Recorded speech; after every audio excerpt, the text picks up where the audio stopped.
তো বন্ধুরা, পাকিস্তানিদের আব্বুজান সৌদি আরব এখন ভারতের পায়ে রীতিমতো লুটিয়ে পড়েছে, যাতে ভারত ওদেরকে বাঁচিয়ে নেয়। কেন? কারণ খুবই সিম্পল। এই মুহূর্তে ইরান এলোপাথারি হামলা চালাচ্ছে গোটা গালফ রিজিয়ন, যা সত্যি বলতে গেলে ভয়ঙ্কর পরিস্থিতি তৈরি করেছে। এবং গত ইরানের ভিডিওতে আমি তো প্রিডিকশন দিয়েই দিয়েছি যে এই যুদ্ধ এখন থামার সময় হয়নি এবং প্রতি শুক্র শনিবার আসলে পুনরায় অ্যাটাক হবে, আর এটা হচ্ছে। যার আওতায় গত 2-3 দিন আগে ইরান যেভাবে বাহরিন সহ বাকি দেশগুলোর ওপর আক্রমণ চালায়, তা দেখে সৌদি আরব এখন থরথরিয়ে কাঁপছে। এমনকি সৌদি তো এই হামলার তীব্র নিন্দাও জানিয়েছে, আর বলা হচ্ছে সৌদি আরব এই মুহূর্তে গালফকে লিড করার চেষ্টা করছে ইরানের বিরুদ্ধে রুখে দাঁড়াতে। কিন্তু মুশকিল হলো সৌদির বুকে এত বড় পাটানে যে ওরা সোজা ইরানের ওপরে আক্রমণ করে দেবে। কারণ এমনটা হলে ইরান পাল্টা যে আক্রমণ চালাবে, তার থেকে বাঁচানোর জন্য আমেরিকা এখানে বিশেষ কিছুই করবে না। আমেরিকা তো নিজে চাইছে এই যুদ্ধ চলুক, তবেই তো প্রফিট আসবে। স্পেশালি ট্রাম্পের পরিবার তো বিলিয়ন্স অফ ডলার কামাচ্ছে ডেইলি এই ইরান যুদ্ধ থেকে, যেটা আমাদের গত ভিডিওতে প্রমাণসহ ফাঁস করেছে। ফলে বন্ধুরা, এমন অবস্থায় সৌদির কাছে একটাই রাস্তা ইরানের এই হামলা থেকে বাঁচার জন্য, আর তা হলো আমেরিকাকে লাথি মেরে আমিরাতের মতন ভারতের পক্ষে যুক্ত হওয়া। আর ফাইনালি সেটাই হচ্ছে। যার আওতায় খবর আসছে শুধুমাত্র সৌদি নয়, বরং গালফের একাধিক দেশ এই মুহূর্তে লাইন লাগিয়ে দিয়েছে ভারত থেকে হাতিয়ার কেনার জন্য। আচ্ছা, এখানে ইন্টারেস্টিং ব্যাপার হলো, একদিকেই সৌদি, ইউএইর মতন এই সমস্ত আরব দেশ ভারতে লাইন দিচ্ছে আমাদের হাতিয়ার কিনতে, যাতে ভারত ওদেরকে সাপোর্ট দেয়। উল্টো দিক থেকে আবার ইরানও ভারতকে তেল লাগাতে ব্যস্ত। এমনকি ইরান তো ভারতের প্রাইম মিনিস্টার নরেন্দ্র মোদীকে আমন্ত্রণও জানিয়েছিল ইরানে যাওয়ার জন্য, কিন্তু ভারতের তরফ থেকে সাফ জানিয়ে দিয়েছে প্রাইম মিনিস্টার ইরানে যাবেন না। ফলে মজার ব্যাপার হলো, এত কিছু সত্ত্বেও ইরান এখানে থামছে না। মানা করা সত্ত্বেও ইরানের রাষ্ট্রপতি ব্যক্তিগতভাবে প্রাইম মিনিস্টারকে আবারও ফোন করে, ওনাকে ব্রিফিং দেয় এই যুদ্ধের এবং দুই দেশের সম্পর্ক ঠিক করতে, এবং একই সাথে ভারত সরকারকে নিজের দিকে টানতে আমাদের দেশের যে রুলিং পার্টি মানে বিজেপি, তার বর্তমান রাষ্ট্রীয় সভাপতি নীতিন নবীনকে নতুন করে আমন্ত্রণ করেছে ইরানে যাওয়ার জন্য। যদিও কেবলমাত্র বিজেপিকে আমন্ত্রণ দিলে বিবাদ হতে পারে, তাই এর সাথে পরে আবার কংগ্রেস আর বিভিন্ন মুসলিম পার্টিকেও এখানে ইনভাইট করা হয়েছে। কেন? কারণ হলো ইরানের সুপ্রিম লিডারের শেষকৃত্য অনুষ্ঠিত হবে, সেখানে বিজেপি যেন উপস্থিত থাকে। কি আশ্চর্যের বিষয়, তাই না? প্রাইম মিনিস্টারকে ইরান ডাকছে, এটা মানা যায়, কিন্তু ওনার পলিটিক্যাল পার্টিকে স্পেশাল নিমন্ত্রণের কি দরকার? একটাই মানে যে ওরা এখন পুরো দম লাগিয়ে দিয়েছে যাতে কোনোভাবে ভারতের সাপোর্ট পাওয়া যায়। এখন আমি জানি না যে বিজেপির তরফ থেকে ইরানে যাবে কিনা, তবে প্রাইম মিনিস্টার মোদি ইরানের রাষ্ট্রপতিকে ভরসা দিয়েছে যে আমাদের প্রতিনিধি দল ইরানে যাচ্ছে। ফলে এর থেকে এটুকু তো পরিষ্কার যে একদিকে সৌদি সহ আরব দেশগুলো ভারত থেকে হাতিয়ার কিনছে যাতে ভারতকে নিজেদের দিকে টানা যায়। ওদিকে আবার ইরানও পুরো জান লাগিয়ে দিচ্ছে ভারতকে নিজেদের পক্ষে রাখতে। ফলে প্রশ্ন ওঠাটা স্বাভাবিক যে ভারত কাকে সাপোর্ট দেবে? যেভাবে সৌদি, আমিরাত ভারতীয় হাতিয়ার কিনতে চাইছে, তাদের তো স্পষ্ট যে ওরা ইরানের বিরুদ্ধে লড়াইয়ের জন্যই তৈরি হচ্ছে। সেক্ষেত্রে ভারত কি ইরানের বিরুদ্ধে গিয়ে এই আরব দেশগুলোকে হাতিয়ার দেবে? আর যদি দিয়েও দেয়, তাহলে কি সেই হাতিয়ার? এবং তার সাথে সৌদি আরব পাকিস্তানের সাথে যে সামরিক চুক্তি করেছিল, এবং এর জন্য তো পাকিস্তানের সেনাবাহিনী সৌদিতে মোতায়েন হয়েছে, তাহলে তার কি হবে? আর তাছাড়া ওদিকে সৌদি আর আরব দেশ ইসরায়েলেরও কট্টর শত্রু। সেক্ষেত্রে যদি আমরা ওদেরকে হাতিয়ার দিই, তাহলে ইরান ছাড়াও ভারতের কট্টর মিত্র দেশ ইসরায়েলও তো ভারতের বিরুদ্ধে রেগে যেতে পারে, তাই নয় কি? এই সমস্ত প্রশ্নের উত্তর খোঁজার চেষ্টা করব আজকের এই ভিডিওতে। তো বন্ধুরা, আজ সকালে একটা অসাধারণ খবর আসে, যার মতে ভারতের হাতিয়ার সেক্টরে চোখ ধাঁধানো গ্রোথ শুরু হয়েছে। কারণ কি? কারণ হলো গোটা বিশ্ব থেকে ভারত একের পর এক হাতিয়ার রপ্তানির ডিল পাচ্ছে। আর এগুলো কিন্তু কোনো ছোটোখাটো ডিল নয়। ইন্ডিয়ান এক্সপ্রেসের রিপোর্ট অনুযায়ী ভারতের হাতিয়ার বিক্রি গত বছরের তুলনায় 63%, ভালোভাবে শুনবেন, 63% বৃদ্ধি পেয়েছে, যা হিউজ। আর এটা এমন মারাত্মক গতিতে এগোচ্ছে যে শুধুমাত্র ভারত নয়, এখন তো ইউরোপের মিডিয়াও একে রিপোর্ট করছে। যেখানে জার্মান মিডিয়ার রিপোর্ট অনুযায়ী 2025-26 সালে ভারতের যে হাতিয়ার রপ্তানি সেটা কিন্তু $4.1 বিলিয়ন পার করে গেছে, যাকে ভারতীয় টাকায় ধরলে প্রায় 38,000 কোটি টাকার বেশি। যেখানে গত বছরে এই নাম্বার ছিল মাত্র 23,000 কোটি টাকা। মানে ভাবতে পারছেন কী গতিতে ভারতীয় হাতিয়ারের ডিমান্ড বাড়ছে, যার আওতায় এই মুহূর্তে প্রায় 80টার বেশি দেশে ভারতের 145টা কোম্পানি হাতিয়ার আর বিভিন্ন ডিফেন্স ইকুইপমেন্টকে রপ্তানি করছে। আর বন্ধুরা, এখানেই সবচেয়ে বড় টুইস্ট। হাতিয়ার কেবলমাত্র কোয়ালিটির জন্য বিক্রি হয় না, বরং হাতিয়ার হলো সেই দেশ থেকে সাপোর্ট পাওয়ারও একটা রাস্তা। তো স্বভাবতই সেই সব দেশ যারা ভারতের সাথে রিলেশনকে শক্তিশালী করছে এবং ভারতকে নিজেদের পাশে চাইছে, তারা কিন্তু ভারতীয় হাতিয়ারের দিকে শিফট করছে। আর এই লিস্টেই এখন যোগ দিতে চাইছে সৌদি আর বাকি আরব দেশ। কারণ কি? কারণ দুটো। এক হলো হাতিয়ার চায় ইরানকে কাউন্টার করতে, আর দুই হলো ভারতের সাপোর্ট।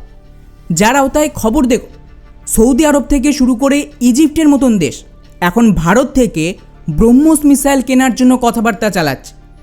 আর এটা হয়েছে আরেকটা আরব দেশ মানে আমিরাতের ভারতের সাথে ব্রহ্মোস আর আকাশ তীর এয়ার ডিফেন্স কেনার এই খবরটা পাবলিশ হওয়ার পর। যদিও সেই সময় সৌদি সোশ্যাল মিডিয়া ভারত আর ইউএইর ডিলের বিরুদ্ধে মারাত্মক ক্ষোভ দেখা গিয়েছিল, যেখানে ওরা বলছিল এই ডিল তো বেকার, ভারতীয় হাতিয়ার কোনো কাজের নয়। আর এই ঘটনার এক সপ্তাহ যেতে না যেতে সেই সৌদির সরকার এখন কিন্তু দিল্লির পায়ে ধরছে ভারতীয় হাতিয়ার পেতে। ভাবা যায়। আর বন্ধুরা, এখানে সৌদি একা নয়, কয়েক ঘন্টা আগেই আরেকটা রিপোর্ট আসে যেখানে বলা হচ্ছে সৌদি সহ আরও প্রায় 6টা দেশ ভারতীয় ব্রহ্মোস মিসাইল কিনতে আগ্রহ দেখিয়েছে। যদিও এখানে কোন 6টা দেশ তার প্রপার ইনফরমেশন এখনও অফিসিয়ালি আসেনি, তবে মিডিয়ার তথ্য যদি সঠিক হয় সেক্ষেত্রে সৌদি আর ইউএই ছাড়াও ইজিপ্ট, ওমান, ব্রুনে আর মালয়েশিয়ার মতন দেশ এই হাতিয়ার কিনতে আগ্রহ দেখিয়েছে। যার দরুন বলা হচ্ছে যে ব্রহ্মোস মিসাইল এখন এশিয়ার বাইরেও অন্যান্য দেশে নিজেদের তাণ্ডব দেখাতে তৈরি আছে। এবং গতকাল মানে 1 জুলাইয়ের রিপোর্ট অনুযায়ী গালফ রিজিয়ন থেকে শুরু করে ওদিকে লাতিন আমেরিকা পর্যন্ত ভারতীয় হাতিয়ারের ডিমান্ড মারাত্মক বাড়তে শুরু করে দিয়েছে, যেটা টু বি অনেস্ট আজ থেকে কয়েক বছর আগেও কেউ কল্পনাও করতে পারেনি। যাই হোক, এবারে আসি আসল কথায়, আর তা হলো সৌদির মতন আরব দেশ আমেরিকা আর পাকিস্তানকে ছেড়ে ভারতের দিকে ঝুঁকছে কেন? ওরা তো ভারতের বিরুদ্ধে পাকিস্তানের সাথে ডিফেন্স প্যাক্টও সাইন করেছিল, তাই নয় কি? ওয়েল, খুব সহজ ভাষায় বললে আজও আমার চ্যানেলে পুরনো ভিডিও আছে, আপনারা চাইলে গিয়ে দেখতে পারেন। যখন সমস্ত চ্যানেল আপনাদের এটা বলছিল যে সৌদি আরব ভারতের বিরুদ্ধে কাজ করছে বা পাকিস্তানকে সাপোর্ট দিচ্ছে এবং ভারতকে কাউন্টার করতে পাকিস্তানের সাথে ডিফেন্স প্যাক্টও সাইন করেছে, তখন সম্ভবত আমাদের একমাত্র চ্যানেল ছিল যারা কিন্তু উল্টো কথা বলেছিল। আমি ওখানে সাফ বলেছিলাম সৌদি আমাদের বিরুদ্ধে নয়, বরং ওরা ভারতকে সাপোর্ট দিতে পাকিস্তানের সাথে ডিফেন্স প্যাক্ট সাইন করেছিল। কেন সেটা নিয়ে ডিটেলসে যাব না, ভিডিও অনেক বড় হয়ে যাবে। পুরনো ভিডিওর লিঙ্ক নিচে ডেসক্রিপশানে দিয়ে দেব, ওটা দেখে নিতে পারে। কিন্তু মোদ্দা কথা হলো, আমি শুরু থেকেই বলে আসছি প্রতিটা আরব দেশকে ভারতের সামনে ঝুঁকতেই হবে এবং ভারত আর ইসরায়েলি এই পুরো রিজিয়নের নেট সিকিউরিটি প্রোভাইডার হবে। আর শুধু তাই নয়, এই যে ইরান যুদ্ধ চলছে, এই যুদ্ধের পর আমেরিকা ধীরে ধীরে আরব রিজিয়ন খালি করবে, তখন তো অটোমেটিক্যালি ভারত এই গ্যাপটা পূরণ করবে, যার আওতায় এই সমস্ত দেশকে আমেরিকা থেকে ভারতের দিকে শিফট করতেই হবে এবং ভারতীয় হাতিয়ারও কিনতে হবে। তো ফাইনালি এখন সেটা হচ্ছে। আর বন্ধুরা মাথায় রাখবেন, এই ইরান যুদ্ধে আরব দেশগুলোর যা ক্ষতি হচ্ছে তা কিন্তু আমেরিকার কারণ। ওরা তো শিক্ষা নিয়ে নিয়েছে যে আমেরিকার পক্ষে থাকলে কী পরিণতি হবে, তাই এর থেকে বাঁচতে এখানেও মাল্টিপোলার ওয়ার্ল্ড অর্ডার তৈরি হচ্ছে। কিন্তু এখন আপনারা বলতেই পারেন যে ভাই ইসরায়েল নিজে আমেরিকার পাপেট, ওরা আমেরিকাকে এই রিজন থেকে যেতে দেবে কেন? আর তাছাড়া যদি ভারত আরব দেশকে হাতিয়ার দেয় এতে ইসরায়েলের সমস্যা হবে না? এবং আমি যে বললাম ভারত আর ইসরায়েল এই রিজনের নেট সিকিউরিটি প্রোভাইডার হবে, এতে আরব দেশগুলো কি ইসরায়েলকে মানবে বা ইসরায়েলকে মান্যতা দেবে? ওয়েল, মানবে কি, অলরেডি মেনে নিয়েছে। এই খবরটা দেখুন, এটা মাত্র 2 থেকে 3 দিন আগের রিপোর্ট, যার মতে ইসরায়েল, সৌদি আরব এবং কাতারের মতন দেশ যারা তো কট্টর ইসরায়েল বিরোধী এবং ইসরায়েলকে একটা দেশ হিসেবেই মানে না, তাদের সেনাবাহিনীকে ইসরায়েল হাতিয়ার আর ইকুইপমেন্ট রপ্তানি করেছে। এমনকি কাতারের যে F-15EX আছে তার জন্য ইসরায়েল সাপোর্ট দিচ্ছে।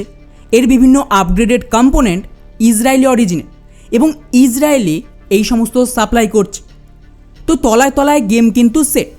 খোলাখুলিভাবে এখন এটা বলতে পারবে না, সেই সময়টা আসেনি।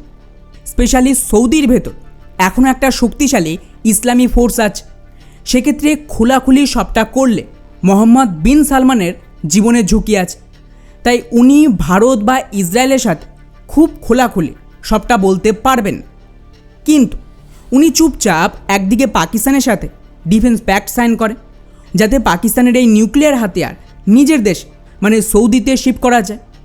এছাড়াও পাকিস্তানের সেনাবাহিনীর একটা অংশকে কিনে নিয়ে নিজের দেশে মোতায়েন রাখছে, যারা কিন্তু সৌদির বিহাফে ইয়ামেনে লড়বে।